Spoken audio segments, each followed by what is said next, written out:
కరీంనగర్ రాజకీయాలు ఆసక్తికరంగా మారాయి. మేయర్ సునీల్ రావు బీజేపీలో చేరడంతో అసంతృప్తిగా ఉన్న కార్పొరేటర్లు తాజాగా మేయర్పై అవిశ్వాస తీర్మానం పెట్టడానికి సిద్ధమయ్యారు. మరి కాసేపట్లో కరీంనగర్ కార్పొరేటర్లు జిల్లా కలెక్టర్కు అవిశ్వాస నోటీసులు అందించనున్నారు. కాగా రేపటితోనే మేయర్ పదవీకాలం ముగుస్తుంది. ఈలోపే ఈ రోజే ఎట్టి పరిస్థితుల్లో అవిశ్వాసం పెట్టాలని బీఆర్ఎస్ నేతలు పట్టుదలగా ఉన్నట్లు తెలుస్తోంది.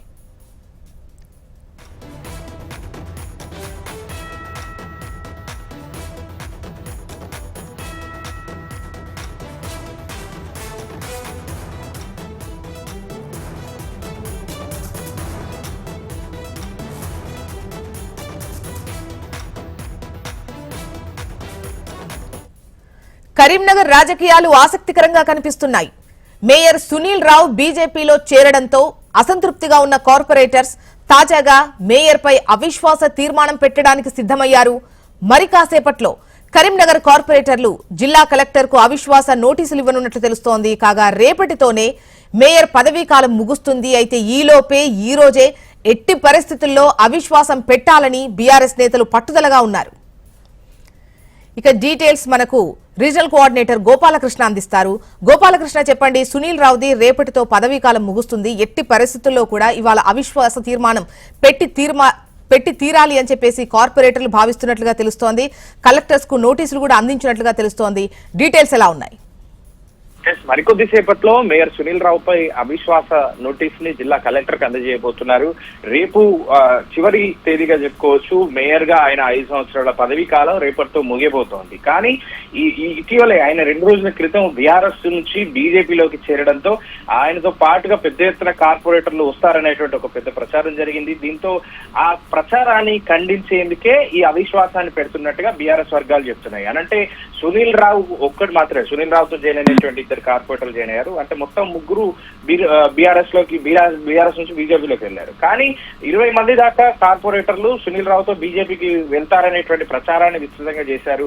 కానీ బీఆర్ఎస్ అడ్డుకుంది అనేటువంటి వ్యాఖ్యలు సునీల్ రావు స్టేజ్ పైనే చేశారు. కానీ దానికి చెక్ పెట్టేందుకు, ఆ ప్రచారానికి చెక్ పెట్టేందుకే బీఆర్ఎస్ ఈ వ్యూహాన్ని ముందుకు తీసుకొచ్చిందని చెప్పుకోవచ్చు. రేపటితో ఆయన పదవీకాలం ముగుస్తున్నప్పటికీ ఇప్పుడు మరికొద్ది సేపట్లో కలెక్టర్ కి అవిశ్వాసానికి సంబంధించినటువంటి నోటీస్ ఇవ్వబోతున్నారు. ఒకవేళ కలెక్టర్ అనుకుంటే గనక ఈ రోజే సమావేశాన్ని ఏర్పాటు చేసి ఆ విశ్వాసానికి సంబంధించినటువంటి పరీక్ష పెట్టొచ్చు. లేదు అని అంటే రేపు ఎలాగూ చివరి తేదీ కాబట్టి రేపు ఖచ్చితంగా సమావేశం ఉంటుంది, సర్వసభ సమావేశం. రేపటి సమావేశంలోనైనా తాను అవిశ్వాస పరీక్ష పెట్టొచ్చు. ఆ పరీక్షలో ఎట్టి పరిస్థితుల్లో సునీల్ రావును ఓడించాలనే వ్యూహంలో బీఆర్ఎస్ పార్టీ ఉంది. ఓడించకపోయినా కనీసం తనతో పాటు కార్పొరేటర్లు ఎంతమంది ఉన్నారనేటువంటి విషయాన్ని ప్రాక్టికల్ గా బహిర్గతం చేయాలనేటువంటి ఒక వ్యూహంతో బీఆర్ఎస్ ఉన్నట్టుగా మనకున్న సమాచారం. ఈ నేపథ్యంలోనే అవిశ్వాస పరీక్షను ముందుకు తీసుకొచ్చారు. గోపాలకృష్ణ, ఒకవేళ ఇవాళ గాని లేదంటే రేపు పదవీకాలం ముగుస్తుంది కాబట్టి రేపు సమావేశం ఉంటే ఒకవేళ పెడితే గనక మామూలుగా బలాబలాలు ఎలా ఉన్నాయి? అంటే సునీల్ వెంట ఎవరున్నారు? సునీల్ రావు వెంట ఎవరున్నారు అనే ప్రశ్నకే ఇప్పుడు సమాధానం చెప్పాలనేది బీఆర్ఎస్ తహతహ అని చెప్పుకోవచ్చు. ఆయన బీజేపీకి సంబంధించినటువంటి కార్పొరేటర్లు 13 మంది గతంలో గెలిచారు. 13 మందిలో 3 పార్టీ వీడారు. ఆ తర్వాత ఇప్పుడు బీజేపీతో కేవలం 10 మంది ఉన్నారు. మరోవైపు బీఆర్ఎస్ పార్టీతో 28 మందికి పైగా కార్పొరేటర్లు ఉన్నారు. వాళ్ళతో పాటుగా ఎంఐఎం వాళ్ళకు కొంత అనుకూలంగా వ్యవహరిస్తూ వచ్చింది. సో ఇప్పుడు కార్పొరేటర్లు బీఆర్ఎస్ పార్టీ నుంచి దూరంగా ఉన్న వారిలో ఇటు కాంగ్రెస్ పార్టీలో కూడా మొన్న ఇటీవల 10 మంది జాయిన్ అయ్యారు. సో ఇక్కడ బీఆర్ఎస్ పార్టీకి అనుకూలంగా ఖచ్చితంగా ఎక్కువ మందే ఉన్నారు. అక్కడ మేము అవిశ్వాసం పెడితే నెగ్గేటువంటి అవకాశం ఉంటుంది అనేది బీఆర్ఎస్ పార్టీ ఆలోచన. 30 మంది కార్పొరేటర్లు మాకు అనుకూలంగా ఉన్నారు, అన్ని పార్టీలు కలిపి. అంటే తమకు అనుకూలంగా ఉన్నటువంటి ఎంఐఎం కావచ్చు, అటు బీఆర్ఎస్ కార్పొరేటర్లు కావచ్చు, అందరూ కలుపుకొని 25 నుంచి 30 మంది కార్పొరేటర్లు మాకు అనుకూలంగా ఓటేస్తారనేది బీఆర్ఎస్ వ్యూహం. అందుకే సునీల్ రావు వైపు ఎవరు లేరు అని చెప్పేందుకే ఈ వ్యూహాన్ని పడుతుందని తెలుస్తోంది. బీజేపీ గనక ఒకవేళ పరీక్ష జరిగి మీరు అన్నట్టుగా ఓట్లు వేసేటువంటి పరిస్థితి వస్తే బీజేపీకి వైపు ఉన్నటువంటి 10 మంది కార్పొరేటర్లతో పాటుగా సునీల్ రావుతో పాటు వచ్చినటువంటి మరో 2 కార్పొరేటర్లు మొత్తంగా 10 నుంచి 15 ఓట్లు మాత్రమే సునీల్ రావు పడే అవకాశం ఉంటుంది అనేది బీఆర్ఎస్ భావన. దాంతో పూర్తిగా కుండబద్దలు కొట్టినట్టుగా సునీల్ రావు వెంట ఏ కార్పొరేటర్ లేడు అనే విషయాన్ని కరీంనగర్ వాసులకు తెలపాలనేది బీఆర్ఎస్ వ్యూహం. సో దాన్ని అవలంబించేందుకే ఈ ప్లాన్ చేశారు. కానీ కలెక్టర్ దీనికి అనుమతిస్తారా, రేపు పొద్దున జరిగేటువంటి వీడ్కోలు సమావేశంలో అవిశ్వాస పరీక్ష పెడతారా అనేటువంటిది ఒక పెద్ద ప్రశ్నగా మారింది. మరికొద్ది సేపట్లోనే బీఆర్ఎస్ పార్టీకి సంబంధించినటువంటి నాయకులందరూ కూడా, కార్పొరేటర్లందరూ కూడా కలెక్టర్ నోటీస్ ఇవ్వబోతున్నారు. డిప్యూటీ మేయర్ గా ఉన్నటువంటి చల్లా స్వరూపరాణి ఆధ్వర్యంలో ఇదంతా కూడా జరుగుతోంది. సో మరి అవిశ్వాసాన్ని కలెక్టర్ పరీక్షను పెట్టేందుకు కలెక్టర్ సిద్ధంగా ఉంటారు. ఒకవేళ వారు పెట్టారనుకుంటే 3-4 గంటల్లో పూర్తిగా నోటీసులు ఇచ్చి వెంటనే మీటింగ్ పెట్టుకొని పరీక్ష పెట్టేటువంటి అవకాశం ఉంటుంది. కానీ రేపటి సమావేశంలోనైనా ఇది పెట్టాల్సినటువంటి అవసరం ఏర్పడుతుంది. రేపు అందరూ సమావేశం అవుతారు కాబట్టి అక్కడైనా పెట్టాలనేది బీఆర్ఎస్ డిమాండ్. సో ఎట్టి పరిస్థితుల్లో రేపు ఖచ్చితంగా వీడ్కోలు సమావేశంలో అవిశ్వాస తీర్మానాన్ని పాస్ చేసుకోవాలనే వ్యూహంతో ఉన్నారు. మరి అదంతా జరుగుతుందా లేదా అనేటువంటి చూడాలి. ఇక్కడ రాష్ట్రంలో అధికారంలో ఉన్నటువంటి కాంగ్రెస్ పార్టీ ఈ వ్యవహారంలో మౌనంగా ఉంది. సో అటు బీజేపీకి ఇటు బీఆర్ఎస్ ఒకవేళ గోపాలకృష్ణ అవిశ్వాస తీర్మానం పెడితే గనక బీఆర్ఎస్ కు ఎంత మంది ఉందో లెక్క చూపించే ప్రయత్నం చేస్తున్నటువంటి క్రమంలో ఒకవైపు సునీల్ రావు ఎటువంటి స్టెప్స్ తీసుకునేటువంటి అవకాశాలు ఉంటాయి? ఎందుకంటే బీజేపీకి సంబంధించి కార్పొరేటర్ల సంఖ్య అంటే ముఖ్యంగా బలాన్ని నిరూపించుకునేటువంటి అవకాశం లేదనే చెప్పొచ్చు. సో ఒకవేళ అటువంటిది చూపించొద్దు అని అనుకుంటే సునీల్ రావు ముందున్నటువంటి అంశాలేంటి, తీసుకునేటువంటి స్టెప్స్ ఏంటి? సునీల్ రావు కనుక ఒకవేళ ఈ అవిశ్వాసాన్ని తప్పించుకోవాలని అనుకుంటే డెఫినెట్ గా ఆయన నిన్న స్టేజ్ మీకు చెప్పినట్టుగా నాతో పాటు ఎక్కువ మంది కార్పొరేటర్లు ఉన్నారనేటువంటి ప్రస్తావన తీసుకొచ్చారు. సో వాళ్ళందరినీ కూడా మళ్ళీ తిరిగి తనకు అనుకూలంగా ఇది రహస్య ఓటింగా లేదంటే అక్కడికి వచ్చిన తర్వాత ఓట్ చేస్తారా చేయతే ఓట్ చేస్తారా అనేటువంటి అంశం తెలుస్తుంది. సో అంటే మొదటగా మనం ఇక్కడ భావించాల్సింది అక్కడ ఓటింగ్ జరుగుతుందా లేదా, అసలు అవిశ్వాసాన్ని తీర్మానాన్ని కలెక్టర్ యాక్సెప్ట్ చేస్తారా చేయరా అనేటువంటిది కూడా ఒక పెద్ద ప్రశ్న. ఎందుకంటే రేపు వీడ్కోలు సమావేశంలో పరిపాలనకు సంబంధించినటువంటి అంశాలు, అవిశ్వాసానికి సంబంధించినటువంటి అంశాలు తీసుకొచ్చి అక్కడ బిల్ పాస్ చేయడానికో అవిశ్వాస తీర్మానం పాస్ చేయడానికో ఇలాంటి అవకాశం ఉండదు. సో అలాంటి సందర్భంలో రేపు పెట్టాలనుకుంటే అధికారులు ఖచ్చితంగా పెట్టాలనుకుంటే అవకాశం ఉంటుంది. కానీ రేపు ఈ నిర్ణయం కలెక్టర్ తీసుకుంటారు. కలెక్టర్ విచక్షణ అధికారం ప్రకారమే రేపు జరగబోతూ ఉంటుంది. కాబట్టి డెఫినెట్ గా ఇందాక మనం అనుకుంది అది రాష్ట్ర పార్టీ గనక, రాష్ట్రంలో అధికారంలో ఉన్నటువంటి పార్టీ గనక ఖచ్చితంగా దీన్ని ప్రతిష్టాత్మకంగా తీసుకొని ఉండుంటే చూడాలి. గోపాలకృష్ణ రాష్ట్రంలో అధికారంలో కాంగ్రెస్ మౌనంగా ఉంది, ఎక్కడ కూడా ఈ వివాదంలో తలదూర్చడం లేదు. సో సునీల్ రైట్ గోపాలకృష్ణ, చూడాలి. మరి కాసేపట్లో బీఆర్ఎస్ నేతలు కలెక్టర్ కైతే అవిశ్వాస తీర్మానం పెట్టాలి అని వినతి ఇవ్వబోతున్నట్లుగా తెలుస్తోంది. మరి కలెక్టర్ ఒప్పుకుంటారా లేదా, అనుమతిస్తారా లేదా చూడాలి.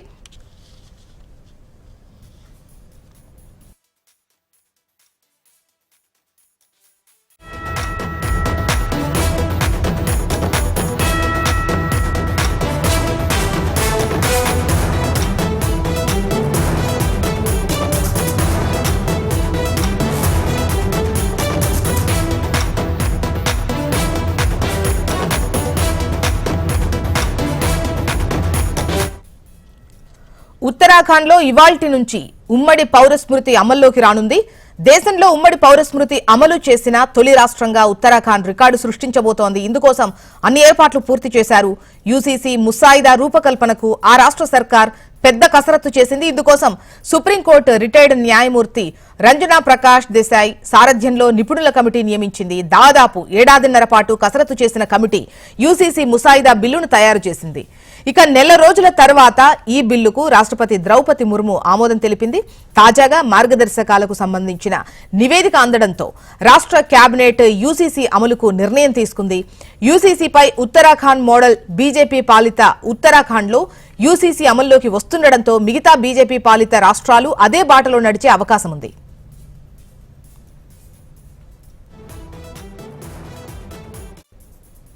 వివాహం, విడాకులు, ఆస్తుల వారసత్వం, ఆస్తి వీలునామాల రూపకల్పన వంటి అంశాల్లో లింగ సమానత్వాన్ని సాధించేలా యూసీసీని రూపొందించారు. మతాలతో సంబంధం లేకుండా ఉత్తరాఖండ్లో లింగ సమానత్వాన్ని సాధించేందుకు యూసీసీ దోహదం చేయనుందని సీఎం పుష్కర్ సింగ్ ధామి పేర్కొన్నారు. సహజీవన సంబంధాలను క్రమబద్దీకరించే నిబంధనలను యూసీసీలో పొందుపరిచారు. ఇకపై సహజీవనం చేస్తున్నవారు, చేయాలనుకునేవారు తప్పనిసరిగా రిజిస్ట్రేషన్ చేసుకోవాల్సిందే. అయితే ఇందుకోసం ప్రభుత్వం తరపున ప్రత్యేక విభాగాన్ని ఏర్పాటు చేసింది ప్రభుత్వం. యూసీసీ అమలైతే అన్ని మతాలకు చెందిన స్త్రీ పురుషులకు కనీస వివాహ వయసు ఒకేలా ఉంటుంది. యూసీసీతో అన్ని మతాల్లో బహుభార్యత్వాన్ని హలాల్ విధానం నిషేధం ఉంటుంది.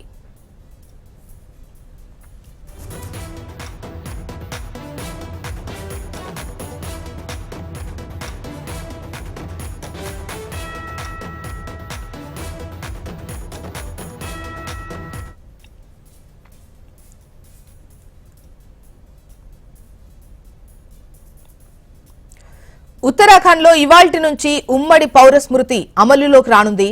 దేశంలో ఉమ్మడి పౌర స్మృతి అమలు చేసిన తొలి రాష్ట్రంగా ఉత్తరాఖండ్ రికార్డు సృష్టించబోతోంది. ఇందుకోసం అన్ని ఏర్పాట్లు పూర్తి చేశారు. యూసీసీ ముసాయిదా రూపకల్పనకు ఆ రాష్ట్ర సర్కార్ పెద్ద కసరత్తు చేసింది. ఇందుకోసం సుప్రీంకోర్టు రిటైర్డ్ న్యాయమూర్తి రంజనా ప్రకాష్ దేశాయ్ సారథ్యంలో నిపుణుల కమిటీ వేశారు. దాదాపు ఏడాదిన్నర పాటు కసరత్తు చేసిన కమిటీ యూసీసీ ముసాయిదా బిల్లును తయారు చేసింది. నెల రోజుల తర్వాత ఈ బిల్లు రాష్ట్రపతి ద్రౌపది ముర్ము ఆమోదం తెలిపారు. తాజాగా మార్గదర్శకాలకు సంబంధించిన నివేదిక అందడంతో రాష్ట్ర కేబినెట్ యూసీసీ అమలుకు నిర్ణయం తీసుకుంది. యూసీసీపై ఉత్తరాఖండ్ మోడల్ బీజేపీ పాలిత ఉత్తరాఖండ్లో యూసీసీ అమల్లోకి వస్తుండటంతో మిగతా బీజేపీ పాలిత రాష్ట్రాలు అదే బాటలో నడిచే అవకాశం ఉంది. ఇక వివాహం, విడాకులు, ఆస్తుల వారసత్వం, ఆస్తి వీలునామా రూపకల్పన వంటి అంశాల్లో లింగ సమానత్వాన్ని సాధించేలా యూసీసీని రూపొందించారు. మతాలతో సంబంధం లేకుండా ఉత్తరాఖండ్లో లింగ సమానత్వాన్ని సాధించేందుకు యూసీసీ దోహదం చేయనుందని సీఎం పుష్కర్ సింగ్ ధామీ పేర్కొన్నారు. సహజీవన సంబంధాలను క్రమబద్దీకరించే నిబంధనకు యూసీసీలో పొందుపరిచారు. ఇకపై సహజీవనం చేస్తున్నవారు, చేయాలనుకునేవారు తప్పనిసరిగా రిజిస్ట్రేషన్ చేసుకోవాలి. అయితే ఇందుకోసం ప్రభుత్వం తరపున ప్రత్యేక విభాగాన్ని ఏర్పాటు చేసింది ప్రభుత్వం. యూసీసీ అమలైతే అన్ని మతాలకు చెందిన స్త్రీ పురుషులకు కనీస వివాహ వయస్సు ఒకేలా ఉంటుంది. యూసీసీతో అన్ని మతాల్లో బహుభార్యత్వాన్ని హలాల్ విధానము నిషేధించారు.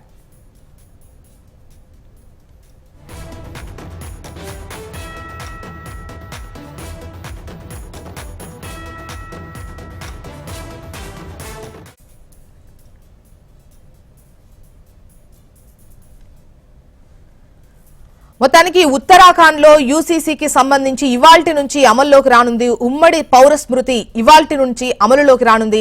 డీటెయిల్స్ అందించేందుకు మనకు రామకృష్ణ సిద్ధంగా ఉన్నారు. ఆర్కే, తొలిసారిగా యూసీసీ అమలులోకి రాబోతుంది. దేశవ్యాప్తంగా ఉన్న బీజేపీ పాలిత రాష్ట్రాల్లో తొలుతగా ఉత్తరాఖండే ప్రారంభించింది. దీనికి సంబంధించిన ముసాయిదాను ఇప్పటికే ఉత్తరాఖండ్ కేబినెట్ ఆమోదించింది. తుది నిర్ణయాన్ని రాష్ట్ర ముఖ్యమంత్రి పుష్కర్ ధామీకి అప్పగించడం జరిగింది. అసలు ఈ యూసీసీ అమలు వల్ల ఉపయోగాలు ఏంటి అనేది ప్రధానంగా చూసుకున్నట్టుగా సమాజంలో అందరికీ సమానత్వ అవకాశాలు కల్పించడమే యూసీసీ యొక్క ప్రధానమైనటువంటి ఉద్దేశంగా తెలుస్తుంది. మరి యూసీసీ అమలు వల్ల సమానత్వం, సొసైటీలో ప్రజలందరి మధ్య సమానత్వం వస్తుంది. ముఖ్యంగా చూసుకున్నట్టుగైతే వివాహాల విషయంలో మహిళలకు ముస్లిం లా వేరేగా ఉంది, హిందూ లా వేరేగా ఉంది. వాటన్నిటిని పక్కకు తోసేసి అందరికీ ఒకటే లా ఉండాలి, ఒకే రకమైన న్యాయం జరగాలి అనేది ఈ యూసీసీ యొక్క ప్రధానమైనటువంటి ఉద్దేశం. మరి దీనివల్ల ఈ చట్టం అమలుపై సంబంధిత అధికారులు కూడా శిక్షణ కూడా ఇచ్చారు. మరి దీనికి సంబంధించి ఒక ప్రకటన కూడా విడుదల చేశారు ఉత్తరాఖండ్ సీఎం. యూసీసీ అమలుతో సమాజంలో చాలా విషయాల్లో ఏకరూపత వస్తుంది. పౌరులందరికీ సమానమైన హక్కులు, బాధ్యతలు దక్కేలా చూస్తామని కూడా ఉత్తరాఖండ్ ముఖ్యమంత్రి చెప్పడం జరిగింది. వికసిత భారత్ కు ఆత్మనిర్భర్ భారత్ ప్రధాన లక్ష్యంగా ప్రధాని చేస్తున్నటువంటి మహాయజ్ఞానికి ఇక తాము సమర్పించే తమ సమర్పణ ఇదేనంటూ కూడా ఆయన ప్రకటించారు. ఒకసారి కానీ మనం అసలు యూసీసీ ఎలా వచ్చింది ఇక్కడ కానీ చూస్తున్నట్లయితే గత 10 ఏళ్లుగా ఉత్తరాఖండ్ అసెంబ్లీ ఎన్నికల్లో యూసీసీ అమలుపై బీజేపీ అనేక హామీలు ఇస్తూ కూడా వచ్చింది. యూసీసీని అమలు చేస్తామని. మరి ఆ రకంగా ఈ రోజు యూసీసీని అమలు చేసింది. 2000 ఇంకా దీని ముసాయిదా రూపకల్పనకు రాష్ట్ర సర్కార్ చాలా పెద్ద కసరత్తు చేసింది. సుప్రీంకోర్టు రిటైర్డ్ న్యాయమూర్తి రంజనా ప్రకాష్ దేశాయ్ నేతృత్వంలో ఒక నిపుణుల కమిటీని ఏర్పాటు చేసింది. ఆ కమిటీ దాదాపుగా 18 నెలల పాటు దీనికి సంబంధించిన కసరత్తు చేసి నివేదికను సమర్పించిన తర్వాత సాధ్యాలపై మరొక కమిటీని కూడా వేసింది. మరి అమలుకు సంబంధించి ఇంకో కమిటీని కూడా వేయడం జరిగింది. ఈ కమిటీ వేసిన నివేదిక ఆధారంగానే ఈ రోజు యూసీసీని అమలు చేస్తుంది. ప్రధానంగా ఇందులో వివాహం, విడాకులు, ఆస్తులు, వారసత్వం, ఆస్తి వీలునామా రూపకల్పన వంటి అంశాల్లో లింగ సమానత్వాన్ని సాధించేలా యూసీసీ ఉంటుంది. అలాగే మతాలతో సంబంధం లేకుండా ఉత్తరాఖండ్ లో లింగ సమానత్వాన్ని సాధించేందుకు యూసీసీ దోహదం చేయనుంది. ఇక సహజీవన సంబంధాలకు సంబంధించి చాలా కీలకమైన అంశం ఇది. ఈ రోజు ఈ ఫారెన్ కల్చర్ దేశవ్యాప్తంగా కూడా వస్తున్న నేపథ్యంలో సహజీవనం లివింగ్ రిలేషన్ కి సంబంధించి ఒక కీలకమైన డెసిషన్ కూడా తీసుకుంది. మరి సహజీవన సంబంధాలను ఇక్కడి నుంచి రిజిస్ట్రేషన్ చేసుకోవాల్సిందేనని పక్కాగా చెప్పింది. ఎందుకంటే ఈ సంబంధాల క్రమబద్ధీకరణ చేస్తేనే సొసైటీకి మంచి జరుగుతుంది, లేదంటే చాలా నష్టం జరిగే అవకాశం ఉందని కూడా యూసీసీలో ఉత్తరాఖండ్ పేర్కొంది. ఇక దీనికోసం సంబంధించి ఇక వాయుసేనలో కానీ సైనికులు కానీ యుద్ధంలో నిమగ్నం ఉన్నవారు, నౌకాదళంలో ఉన్నవారు కోసం ప్రివిలేజ్డ్ విల్ సౌకర్యాన్ని కూడా కల్పించింది.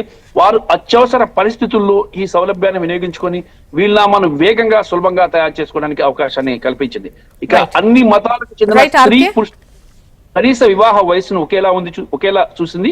అలాగే బహుభార్యత్వాన్ని నిషేధించింది. హలాల్ విధానాన్ని కూడా పూర్తిగా నిషేధించింది. Right RK.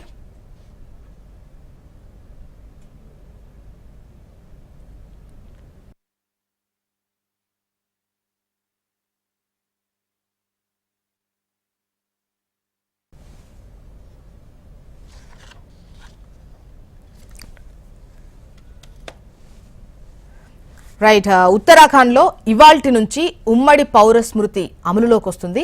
దేశంలో ఉమ్మడి పౌర స్మృతి అమలు చేసిన తొలి రాష్ట్రంగా ఉత్తరాఖండ్ రికార్డు సృష్టించబోతుంది.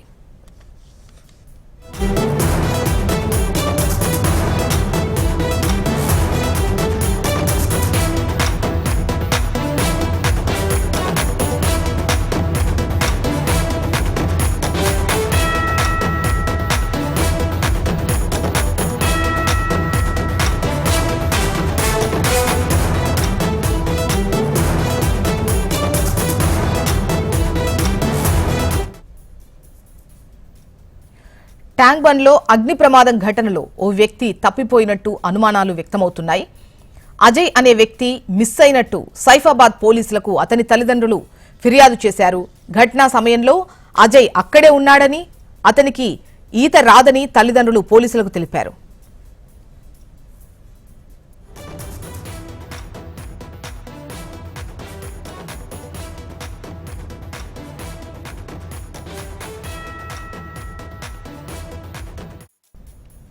ట్యాంక్ బండ్ లో అగ్ని ప్రమాద ఘటనలో ఓ వ్యక్తి తప్పిపోయినట్లు అనుమానాలు వ్యక్తమవుతున్నాయి. అజయ్ అనే వ్యక్తి మిస్ అయినట్టు సైఫాబాద్ పోలీసులను అతని తల్లిదండ్రులు ఆశ్రయించారు. ఘటనా సమయంలో అజయ్ అక్కడే ఉన్నాడని, అతనికి ఈత కూడా రాదని తల్లిదండ్రులు పోలీసులకు తెలిపారు.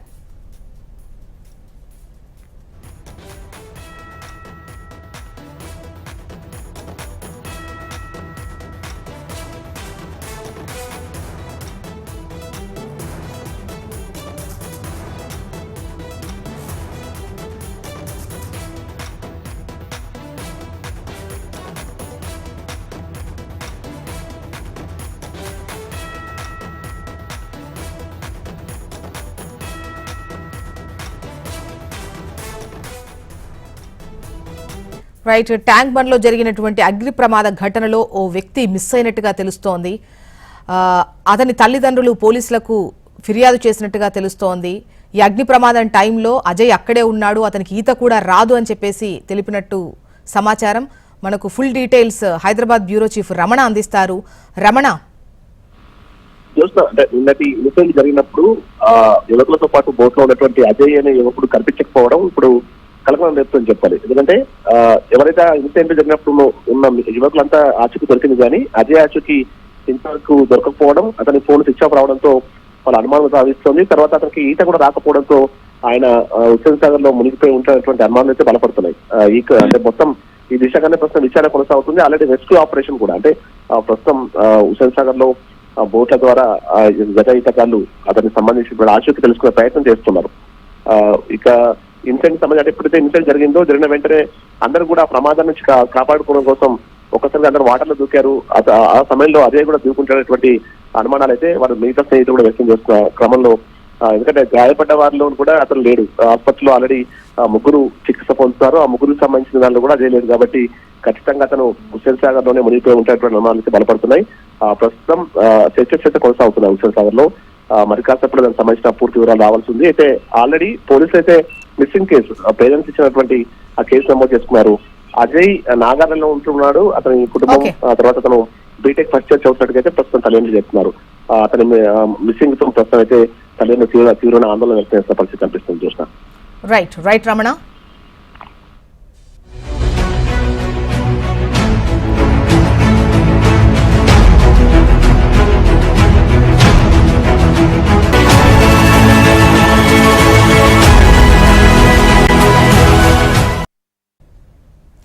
భాగ్యనగరం అంటేనే చెరువులు, కుంటల సమాహారం. శతాబ్దాలుగా ఎన్నో చెరువులు ప్రజలకు తాగునీరు, సాగునీరు అందిస్తూ నగర సంస్కృతిలో భాగమై విరాజిల్లుతున్నాయి. అలాంటి చెరువుల ఉనికి రాను రాను ప్రమాదంలో పడుతోంది. ఆధునిక నగరం, అభివృద్ధికి కేర్ ఆఫ్ అడ్రస్ ఓ పక్క గ్లోబల్ సిటీగా ఎదుగుతున్నా ఆ అభివృద్ధి మాటున చెరువుల చెర కొనసాగుతూనే ఉంది. అక్రమ నిర్మాణాలతో అడుగడుగున చెరువులను ఆక్రమించుకుంటూ పోతున్నారు. అక్రమ దందాకు రకరకాల పేర్లు పెట్టుకోవడం కార్పొరేట్ వ్యవస్థకు వెన్నతో పెట్టిన విద్య. తాజాగా ఓ బడా సంస్థ చేస్తున్న నిర్వాకంపై హెచ్ఎంటీవీ స్పెషల్ ఫోకస్ ఇప్పుడు చూద్దాం.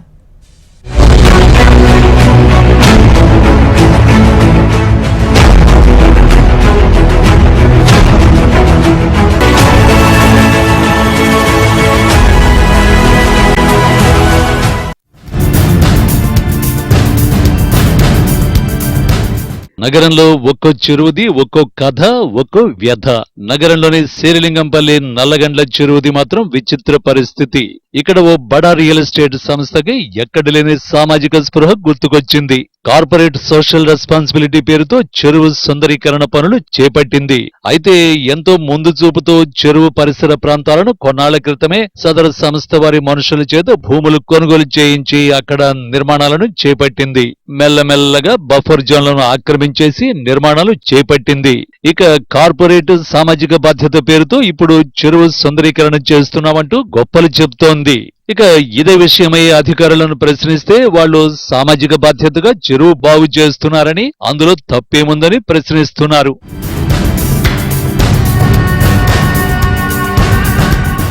ఒకప్పుడు భాగ్యనగర ప్రజల తాగు, సాగునీటి అవసరాలు తీర్చిన సిటీలోని చెరువులు ఇప్పుడు రియల్ ఎస్టేట్ సంస్థలకు కోట్లు కురిపిస్తున్నాయి. చెరువు భూమి కదా, కబ్జా చేసేద్దాం, పూడ్ చేద్దామంటూ ఓపెన్ గానే వాటిని పూడ్ చేసి వెంచర్ల మీద వెంచర్లు నిర్మించేస్తున్నారు. ప్రభుత్వ పెద్దలు అధికార యంత్రాంగంతో ములాఖాతై అవసరమైతే ఎఫ్టీఎల్, బఫర్ జోన్ల హద్దులను మార్చేస్తున్నారు.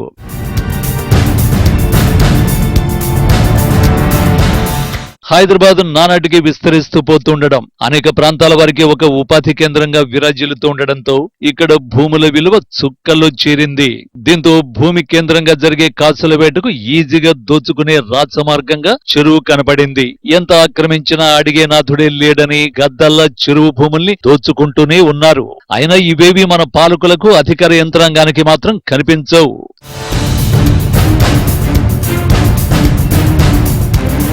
సిటీ శివారులోని చెరువులైతే రియల్ మాఫియా చేతిలో పడి పూర్తిగా కనుమరుగవుతున్నాయి. రియల్ మాఫియా అరాచకాలు ఏ స్థాయికి చేరాయంటే చివరకు చెరువుల హద్దుల్ని ఇష్టం వచ్చినట్లు చెరిపేస్తున్నారు. రీసర్వేలు చేయించి మరీ ఎఫ్టీఎల్, బఫర్ జోన్ల హద్దులు మార్పించి యథేచ్ఛగా కబ్జాలకు పాల్పడుతున్నారు. గతంలో ఉన్న పట్టా భూముల్ని తమ మనుషులతో కొనుగోలు చేసి ఓపెన్ గానే చెరువుల భూములను చెరబడుతున్నారు.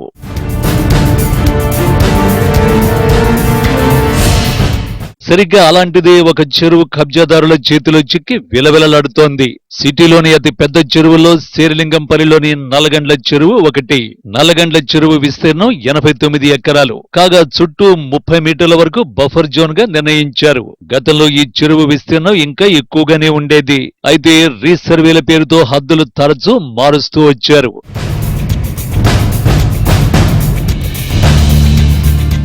ఇదిలా ఉంటే ఓ రియల్ ఎస్టేట్ సంస్థ నల్లగండ్ల చెరువును ఆక్రమించి కార్పొరేట్ సామాజిక బాధ్యత పేరుతో చెరువును అత్యంత సుందరంగా తీర్చిదిద్దుతామంటూ సుందరీకరణ పనులు చేపట్టింది.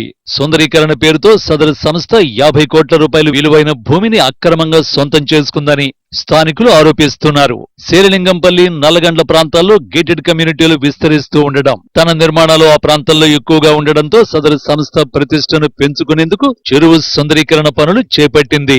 ఇక పనిలో పనిగా గోడ మరింత బలంగా ఉండేందుకు చెరువు భూమిలో మట్టి పోస్తున్నారు. ఇంత జరుగుతున్నా పట్టించుకున్న వారు మాత్రం లేరు.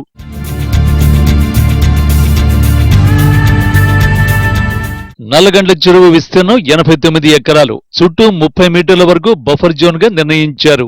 రియల్ ఎస్టేట్ సంస్థలు ఆయా ప్రాంతాల్లో ప్రైవేటు భూములను కొని నిర్మాణాలు చేస్తున్నాయి. ఈ క్రమంలోనే నల్లగండ్ల చెరువు సమీపంలో భూములను కొన్న ఓ రియల్ సంస్థ అపార్ట్మెంట్ల నిర్మాణాన్ని చేపట్టింది.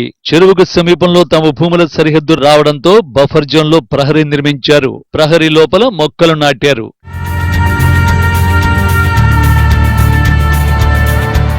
నల్లగండ్ల చెరువు పరిసర ప్రాంతాలు వేగంగా అభివృద్ధి చెందుతాయన్న అంచనాతో కొన్నేళ్ల క్రితమే రియల్ సంస్థ తన వెంచర్ను నల్లగండ్ల చెరువుకు సమీపంలో ప్రారంభించింది. జీహెచ్ఎంసీ అనుమతులు తీసుకున్న అనంతరం నిర్మాణాలు ప్రారంభించింది. నిబంధనల ప్రకారం సెట్ బ్యాక్ వదలాలంటే స్థలం లేకపోవడంతో చెరువు చుట్టూ ఉన్న బఫర్ జోన్ లో 20 మీటర్ల వరకు సుమారు 6 కిలోమీటర్ పొడవున రియల్ సంస్థ ప్రతినిధులు ఆక్రమించేశారు. ఆ భూమి విలువ దాదాపు 50 కోట్ల పైమాటే. ఈ ఆక్రమణను కప్పిపుచ్చుకునేందుకు, అధికారికం చేసుకునేందుకు చెరువు చుట్టూ రింగ్ బండ్ నిర్మిస్తామని, సైకిల్ వాకింగ్ ట్రాక్ నిర్మిస్తామంటూ ప్రభుత్వాధికారులకు తెలిపారు. ప్రస్తుతం ఆ పనులు కూడా చకచక సాగుతున్నాయి.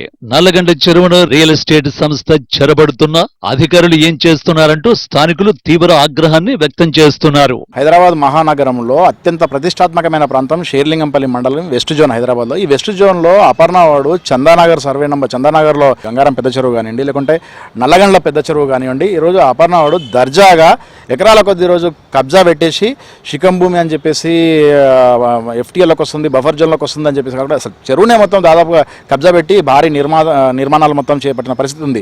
అపర్ణ విషయంలో గవర్నమెంట్ కానీ, హైడ్రా కానీ, ఇతర రెవెన్యూ జీహెచ్ఎంసీ అధికారులు కానీ, ఇరిగేషన్ అధికారులు ఎందుకు వణుకుతున్నారు, ఎందుకు వెనక్కిపోతున్నారు, లాలుచి ఎందుకు? ఈరోజు ప్రజలు ముఖ్యం, మీకు ప్రజల అవసరాలు ముఖ్యం. ఈరోజు మన భావి భారత తెలంగాణకి, హైదరాబాద్కి ఈరోజు నీళ్లు రావాలంటే, వాటర్ బాడీస్ నిలబడాలంటే చెరువుల్ని, కుంటల్ని కాపాడుకోవాలని లక్ష్యంతో హైడ్రా ఏర్పాటు చేశారు. కానీ అపర్ణ విషయంలో ఈరోజు ప్రభుత్వం ఎందుకు వెనకబోతుంది?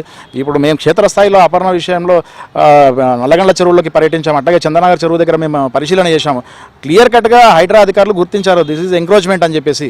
ఎంక్రోచ్మెంట్ క్లియర్ కట్గా ఈరోజు చెరువులోకి వచ్చిన తర్వాత కూడా ప్రభుత్వం వెనక్కిపోతుంది. హైడ్రా ఇప్పటికైనా సరే తన నిర్ణయాల్ని పునఃసమీక్షించుకొని అపర్ణ విషయంలో దూకుడుగా వ్యవహరించి ఎంక్రోచ్మెంట్లు తీయాలని చెప్పేసి మీ ద్వారా కోరుతున్నాం. కబ్జాలలో ఎవరి రూటు వారిదే అన్నట్టుగా ఉంది పరిస్థితి.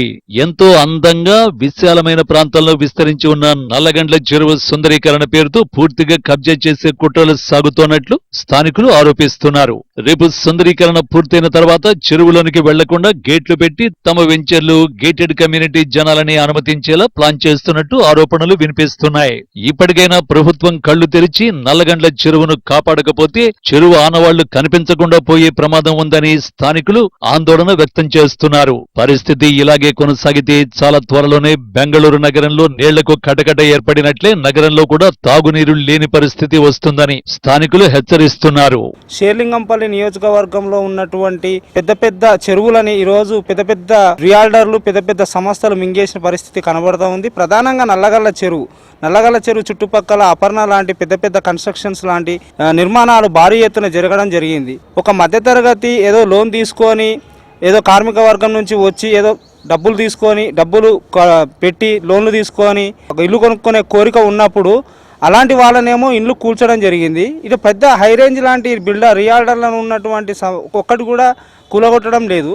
అదేవిధంగా నోటీసులు ఇచ్చి మభ్యపెడుతున్నారు. ఇప్పటికైనా హైడ్రా వాళ్ళు, ఈ పెద్ద నిర్మాణ సంస్థలు హైదరాబాద్లో ఉన్న నడిబొడ్ల షేర్లింగంపల్లి కాస్ట్లీ ఏరియా, వేల కోట్ల రూపాయలకు బిజినెస్ చేయడం కోసం ఈరోజు అపర్ణ లాంటి పెద్ద పెద్ద కన్స్ట్రక్షన్స్ వాళ్ళు ఈరోజు చెరువులు, కుంటలను కబ్జా చేసి పెద్ద ఎత్తున నిర్మాణాలు చేపడుతున్నారు. ఈ నిర్మాణాలు చేపట్టడమే భాగంగా దాంట్లో ఉండే కోట్ల రూపాయలు దండుకునే పరిస్థితి కనబడతా ఉంది. రేపు రాబోయే తరానికి ఈ చెరువులు, కుంటలు నీళ్లు లేకపోతే రేపు బెంగళూరు తరహాలో నీళ్లు లేక స్కూళ్లకు, పాఠశాలకు సెలవులు ఇచ్చాల్సిన పరిస్థితి ఏర్పడ్డది.